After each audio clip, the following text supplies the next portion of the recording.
ദൈവത്തിൻ്റെ നാമത്തിന് മഹത്വം വരുന്ന ഏലിയാവിൻ്റെ ശക്തമായ പ്രാർത്ഥന. 1 രാജാക്കന്മാരുടെ പുസ്തകം 18-ാം അധ്യായം 36-ാം വാക്യം. ഭോജനയാഗം കഴിക്കുന്ന നേരമായപ്പോൾ ഏലിയ പ്രവാചകൻ അടുത്തിയെന്ന് അബ്രഹാമിൻ്റെയും ഇസഹാക്കിൻ്റെയും ഇസ്രായേലിൻ്റെയും ദൈവമായ യഹോവേ, ഇസ്രായേലിൽ നീ ദൈവമെന്നും ഞാൻ നിന്റെ ദാസനെന്നും ഈ കാര്യങ്ങളൊക്കെയും ഞാൻ നിന്റെ കൽപ്പന പ്രകാരം ചെയ്തു എന്നും ഇന്ന് വെളിപ്പെട്ടു വരട്ടെ. ഏലിയാവ് പ്രാർത്ഥിക്കുന്നത് ഇന്ന് വെളിപ്പെട്ടു വരട്ടെ. ആ വാക്ക് ഏലിയാവ് ദൈവത്തോട് പറയുമ്പോൾ ആഴമായ വിശ്വാസം, ഒരു ബന്ധം, അതിൻ്റെ ആഴമായ തലങ്ങൾ ആ വാക്കിൽ നിന്ന് വളരെ വ്യക്തമാണ്. താൻ ലജ്ജിക്കത്തില്ല എന്ന നിശ്ചയത്തോടെയാ ദൈവത്തോട് പ്രാർത്ഥിക്കുന്നത്. ദൈവത്തിൻ്റെ പൈതലേ, നമ്മുടെ പ്രാർത്ഥനയിലും ദൈവം ചിലത് പ്രതീക്ഷിക്കുന്നു. ഇന്ന് വെളിപ്പെട്ടു വരേണ്ട കാര്യങ്ങളുണ്ട്, ഇന്ന് സംഭവിക്കേണ്ട കാര്യങ്ങളുണ്ട്. ഏലിയാവ് പ്രാർത്ഥിച്ചതുപോലെ വിശ്വാസത്തോടും അവകാശത്തോടും ദൃഢധൈര്യത്തോടും നാം പ്രാർത്ഥിക്കുവാൻ തയ്യാറായ നിശ്ചയവ ഇന്ന് നടക്കേണ്ട കാര്യങ്ങൾ ഇന്ന് തന്നെ ദൈവം ചെയ്തു തരുവാൻ വിശ്വസ്തനാണ്. വളരെ ആഴമായൊരു വാക്കാ ഏലിയാവിടെ പറയുന്നത്. ഇന്ന് വെളിപ്പെട്ടു വരട്ടെ. ഒരു അവകാശം പോലെയല്ലേ ആ വാക്കിനെ നമുക്ക് കാണാൻ കഴിയുന്നത്. അത് നിഗളത്തിൽ നിന്നല്ല, അത് അഹങ്കാരത്തിൽ നിന്ന് പുറപ്പെട്ട വാക്കല്ല.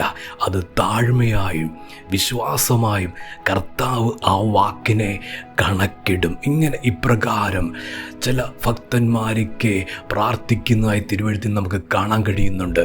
മറ്റൊരു വ്യക്തിയാണ് യാക്കോബ്. ദൈവത്തോട് പറഞ്ഞു, ഇപ്രകാരം പറയുന്നു, നീ എന്നെ അനുഗ്രഹിച്ചിട്ടല്ലാതെ ഞാൻ നിന്നെ വിടുകയില്ല. എത്ര ആഴമായ ഉറപ്പാ, ആഴമായൊരു വിശ്വാസത്തിൻ്റെ വാക്കുകളാ യാക്കോബ് പറഞ്ഞത്. ഭർത്യമായും പറയുന്നത് ഇപ്രകാരമുണ്ട്, എനിക്ക് കാഴ്ച കിട്ടണം. അവകാശത്തോടെയാ. ഇതിനകത്തു നിന്നെല്ലാം നാം മനസ്സിലാക്കേണ്ടത് ദൈവത്തോടുള്ള അകമഴിഞ്ഞ സ്നേഹവും ആഴമായ ബന്ധവും ആ ഒരു ഉറപ്പും ധൈര്യവുമാണ് ഇതിനകത്ത് കാണാൻ കഴിയുന്നത്.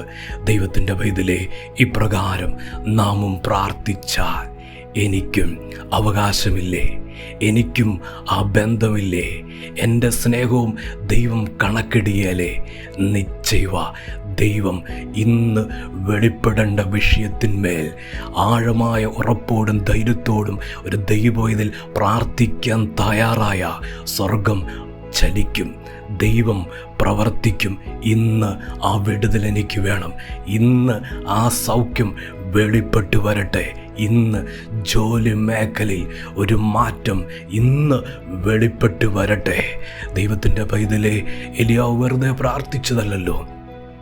സമയമായപ്പോൾ പ്രാർത്ഥിച്ചു, നേരമായപ്പോൾ പ്രാർത്ഥിച്ചു. പരിശുദ്ധാത്മാവ് അതിശക്തമായി ദൂത് വെളിപ്പെടുത്തുക. ഇത് സമയത്തിലുള്ള പ്രാർത്ഥനയാ. ഇത് ദൈവം ആഗ്രഹിച്ച വിടുതൽ കർത്താവ് കൽപ്പിക്കാൻ പോകുന്ന സമയത്തിലുള്ള പ്രാർത്ഥനയാ.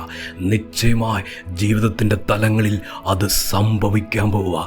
ഇന്ന് വെളിപ്പെട്ടു വരേണ്ട വിഷയങ്ങൾ, ഇന്ന് നടക്കേണ്ട കാര്യങ്ങൾ ഞാൻ പ്രാർത്ഥിച്ച, ഞാൻ ധൈര്യത്തോടെ പ്രാർത്ഥിച്ച, ഞാൻ അവകാശത്തോടെ പ്രാർത്ഥിച്ച, ഞാൻ വിശ്വാസത്തോടെ പ്രാർത്ഥിച്ച എൻ്റെ പ്രാർത്ഥനയ്ക്കൊരു മാറ്റം വരുക. എൻ്റെ പ്രാർത്ഥന കുറച്ചും കൂടെ ആഴമായി തീർന്ന നിശ്ചയമായി ദൈവം എൻ്റെ പ്രാർത്ഥനയ്ക്ക് ഇന്ന് വെളിപ്പെട്ടു വരേണ്ട വിഷയങ്ങൾ ദൈവം തരും, ദൈവം ചെയ്യും. കർത്താവിൻ്റെ പ്രവൃത്തി നിശ്ചയമായി വെളിപ്പെട്ടു വരാൻ പോകുന്നു. ഞങ്ങളുടെ ദൈവമേ, സ്വർഗീയ നല്ല പിതാവേ, ഇന്ന് കേൾപ്പിച്ച അങ്ങയുടെ വിലയേറിയ ദൂതനായി സ്തോത്രം.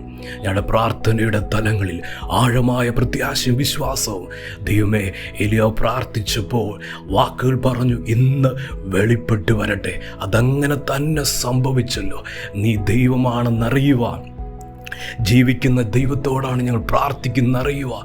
അങ്ങയുടെ നാമം മഹത്വമെടുക്കുന്ന ഉത്തരം ദൈവ ഈ ദിവസങ്ങളിൽ ഇന്നു തന്നെ വെളിപ്പെടുത്തുവാൻ പ്രാർത്ഥിക്കുന്നു. വചനം കേൾക്കുന്ന ദൈവമക്കളെ അനുഗ്രഹിച്ച് പ്രാർത്ഥിക്കുന്നു. പ്രാർത്ഥന വിഷയം ചോദിച്ച വിഷയങ്ങളെല്ലാം കർത്താവേ അങ്ങയുടെ കരങ്ങളിൽ ഏൽപ്പിച്ച് പ്രാർത്ഥിക്കുക. ദൈവം സഹായിക്കണം.